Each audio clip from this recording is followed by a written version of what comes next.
بونے والے داتا صاحب ہیں، اور کیسی بڑی یہ شان ہے کہ ہماری صبح کے آفتاب کو جگایا داتا صاحب نے، ان کی کتنی خدمت ہے۔ دیکھو جو بندہ درخت کا بیج بو دیتا ہے، اس درخت میں ہم بیٹھتے ہیں نا، ہمیں اس بیج بونے والے کا احسان ماننا چاہیے۔ اور یہاں پر کتنی بڑی بڑی ہستیاں کہہ رہی، کون نہیں آیا اس در پر؟ خواجہ معین الدین چشتی اجمیری نہیں آئے اس در پر، 40 دن تک بیٹھے رہے۔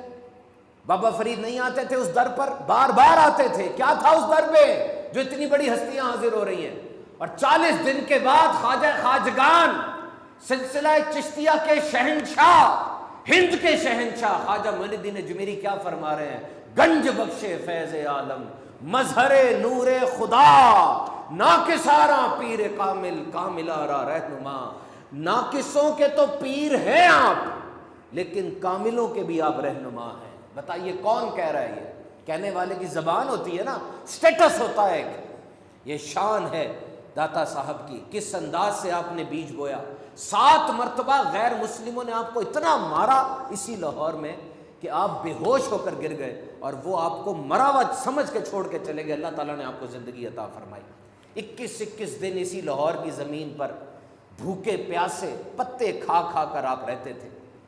تو پہلی خوبی داتا صاحب کی کیا ہے؟ آپ سید ہیں، نجیب الطرفین، اماں جان کی طرف سے حسینی سادات میں سے ہے، والد صاحب کی طرف سے حسنی سید ہیں، دونوں کی آپ کو برکتیں حاصل ہیں۔ اور یاد رکھو، سید انسان کبھی اپنی کوشش سے نہیں ہوتا۔ This is by not by choice, this is something blessed, this is something bestowed. آپ کو مل گیا، اب جو سید ہے اس کا احترام اور اعتزاز یہ ضروری ہے۔ قاضی ایاز مالکی شفا والے فرماتے ہیں کہ سرکار کی تعظیم و توقیر میں یہ بھی ہے کہ جن جن چیزوں کو حضور سے نسبت ہوئی، جن جن مقامات پہ حضور تشریف لے گئے، جن چیزوں کو حضور نے چھوا، جن چیزوں کو حضور سے نسبت ہوئی، سب کی تکریم کی جائے۔ داتا صاحب غزنی میں پیدا ہوئے تھے نا، اس زمانے میں غزنی سینٹر آف ایجوکیشن تھا، بڑے بڑے علماء وہاں پر ہوا کرتے تھے۔ اور اسی ماحول میں جب آپ بڑے ہوئے، آپ کو بھی علم دین سیکھنے کا شوق پیدا ہوا، آپ نے بچپن میں ایک فلسفی سے مناظرہ کیا اور اس کو ہرا دیا، اور پھر شوق علم دین کے لیے آپ گھر سے نکلے۔ یاد رکھیے، علم بڑی چیز ہوتی ہے۔ داتا صاحب نے پہلے علم حاصل کیا، اور علم حاصل کرنے کے بعد آپ نے وہ سیاحت کا مرحلہ اختیار کیا۔ علم ضروری کیوں ہے؟ علم ضروری اس لیے کہ یہ دنیا بڑی خطرناک ہے۔ کہا جاتا ہے یہ دنیا ایک جنگ کی کیفیت میں ہے، یہاں پر قدم قدم پر شیطان، نفس کے بہکاوے، یہاں پر آپ کو ہر جگہ گمراہ لوگ ملیں گے۔ آپ کے پاس کیا سٹینڈرڈ ہے؟ آپ کو کیسے پتا چلے گا یہ سچا یہ جھوٹا ہے، یہ کھرا یہ کھوٹا ہے؟ اگر علم ہوگا تو پتا چلے گا۔ آپ نے اپنی والدہ کی آغوش کے اندر تربیت شروع کی، اور پھر آپ اتنا پڑھتے کہ پانی پینے کی بھی فرصت نہ ہوتی۔ سلطان محمود غزنوی کے مدرسے میں آپ پڑھتے تھے۔ ایک دفعہ سلطان محمود غزنوی کا وہاں سے گزر ہوا، سارے کے سارے سلطان کی آمد پر آگے بڑھے سلطان کو ویلکم کرنے کے لیے، آپ کونے میں بیٹھ کر پڑھتے رہے۔ ایسی تجلیات تھیں داتا علی اجویری کے چہرے پر، سلطان تاب نہیں لا سکا۔ اور سلطان محمود غزنوی جو خود بھی بڑے عاشق رسول تھے، وہ کہنے لگے ایسے بچے ہمارے مدرسے کی زینت ہوتے ہیں۔ داتا صاحب باہر نکلے، اور پھر یہ جو قرآن میں آیا، زمین پر چل کے دیکھو اے حبیب، زمین پر چل کے دیکھو ان سے پہلے لوگوں کو کیا انجام ہوا۔ سفر کیا کرے، سفر کرو صحت پاؤ گے، حج کرو غنی ہو جاؤ گے۔ واقعی بڑے بڑے لوگوں سے واسطہ ملتا ہے، جو کوئی واہ کرتا ہے، کوئی آہ کرتا ہے، کوئی سبق دے جاتا ہے، کوئی ایکسپیرینس دے جاتا ہے۔ سفر کرنے سے بہت کچھ ملتا ہے۔ داتا صاحب نے پورے نون عالم اسلام کا سفر فرمایا، آذربائیجان، تبرستان، شام، عراق، بغداد، 40 سال تک سفر کیا۔ کہتے میں ایسے بزرگ سے ملا جنہوں نے 40 سال تک اپنا پہلو رات کو زمین پر نہیں لگایا تھا، دن کے وقت تھوڑا سو جایا کرتے تھے۔ ایک ایسے بزرگ سے ملا جو 20 سال تک بیٹھے نہیں تھے، بس نماز میں جتنا بیٹھنا ہوتا تھا اتنا بیٹھتے تھے۔ ایک ان کا مشرب تھا، ایک ان کا ذوق تھا۔ کہتے میں ایک جگہ پر گیا، ایک شیر نے میرے اونٹ پر حملہ کیا، میرے اونٹ کو زخمی کر دیا، پھر وہ شیر چھوڑ کر اوپر چلا گیا، درندے اور آ گئے، وہی شیر اترا، اس نے اونٹ کو مار دیا، پھر اوپر چلا گیا۔ اور وہ باقی درندوں نے اس اونٹ کو کھا لیا. وہ شیر اترا, ایک لنگڑی لومڑی آئی, وہ شیر پھر ہٹ گیا. لومڑی نے اپنا حصہ لیا اور وہ جو شیر مارنے والا تھا اس نے تھوڑا سا گوشت کھایا اور منہ پھیر کے داتا صاحب کی طرف دیکھا اور انسانی آواز میں کلام کیا کہ دیکھو لقمے کھانا تو دوسروں کا کام ہے, جواں مرد وہ ہوتے ہیں جو دوسروں کے لیے لقمے چھوڑ دیا کرتے ہیں. سفر کرتے کرتے آگے سے آگے بڑھتے چلے گئے. عالم اسلام کی اتنی سیاحت آپ نے فرمائی. میرے محترم سامعین کرام, 40 سال کے سفر میں داتا صاحب لکھتے میری ایک بھی نماز قضا نہیں ہوئی, ایک بھی جمعہ قضا نہیں ہوا. What is the basic factor? علم دین. کشف المحجوب لکھی آپ نے, ساری کتابیں تو غزنی میں چھوڑ آئے تھے آپ اپنی ساری کتابیں غزنی میں چھوڑ آئے تھے.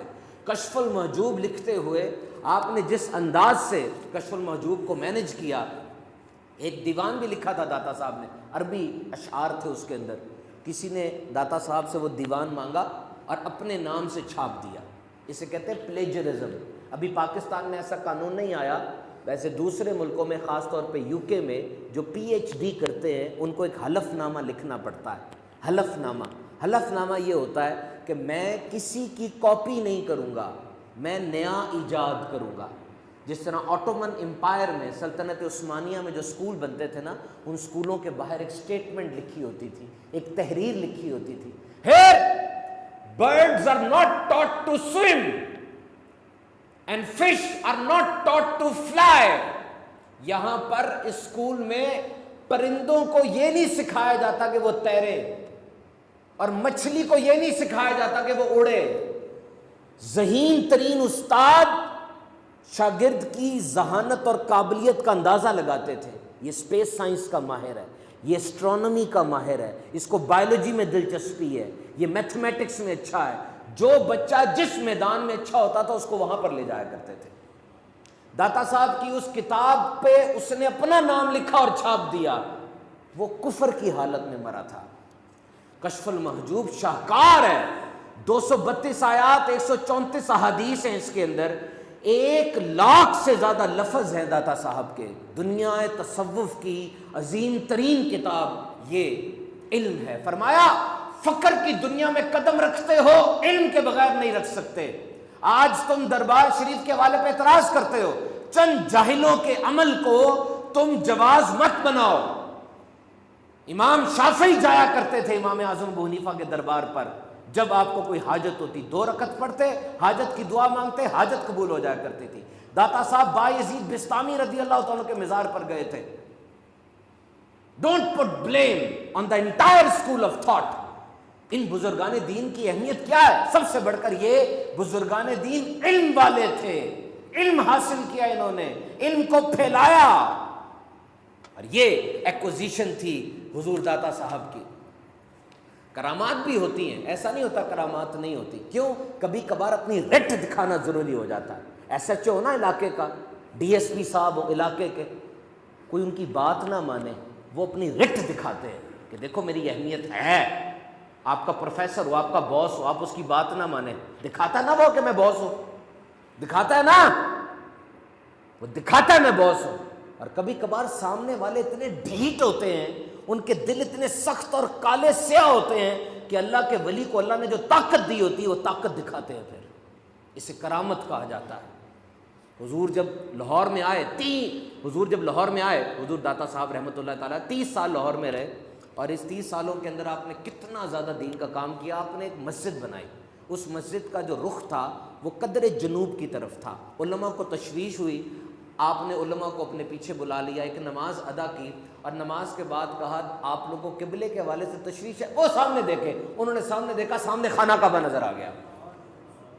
اب یہ داتا صاحب کو اپنی اس طاقت پر یقین تھا کہ اتنے حجابات ہیں لیکن میں خانہ کعبہ دیکھ بھی سکتا ہوں اور ان کو دکھا بھی سکتا ہوں. تو لاہور کا جو حاکم تھا رائے راجو, وہ اوپر سے مسلمانوں کا ساتھ دیتا تھا, دل میں نفرت رکھتا تھا. دعا کے لیے کہا گیا, داتا صاحب نے دعا فرمائی, اللہ تعالیٰ نے اس کو راہ ہدایت عطا فرمائی. وہ حضور کے عقیدت مندوں میں شامل ہو گئے, اور آج شیخ ہندی کے نام سے ان کی نسل میں یہ فیض تقسیم ہوتا چلا گیا, اور آج بھی داتا صاحب کے پہلو کے اندر ان کا مزار شریف موجود ہے. یہ اللہ والے تھے جو فیض بانٹتے تھے اور بانٹتے تھے اور بانٹتے چلے جاتے تھے۔ تو میرے محترم سامعین کرام، حضور داتا صاحب آپ حنفی ہیں، آپ اپنا خواب بیان فرماتے ہیں کہ میں نے خواب دیکھا جب میں حضرت بلال مؤذن رسول کے مزار شریف پر حاضر ہوا، میں نے خواب میں دیکھا کہ حضور نبی مکرم صلی اللہ علیہ وسلم کی تشریف آوری ہو رہی ہے اور آپ کے گود میں کوئی بزرگ ہے، آپ نے اس طرح ان کو سنبھال رکھا ہے کہ ان کے قدم پاؤں بھی زمین پر لگنے نہیں دیتے۔ میں آگے بڑھا اور میں نے آگے بڑھ کر وارفتگی میں حضور کے ہاتھوں کو اور حضور کے پاؤں کو بوسہ دیا۔ یاد رکھنا، علماء فرماتے ہیں کہ حضور کے چہرہ مبارک کو دیکھ لینا، اس رخ انور کی خواب میں زیارت کرنا، کوئی کسی ایک خاص حصے کی زیارت کر لیتا ہے، کسی کو پورے رخ انور کی زیارت نصیب ہو جاتی ہے، بس کروڑوں اولیاء میں سے کچھ کو یہ رتبہ ملتا ہے کہ وہ خواب میں حضور کے ہاتھوں کو اور پاؤں کو بوسہ دیتے ہیں۔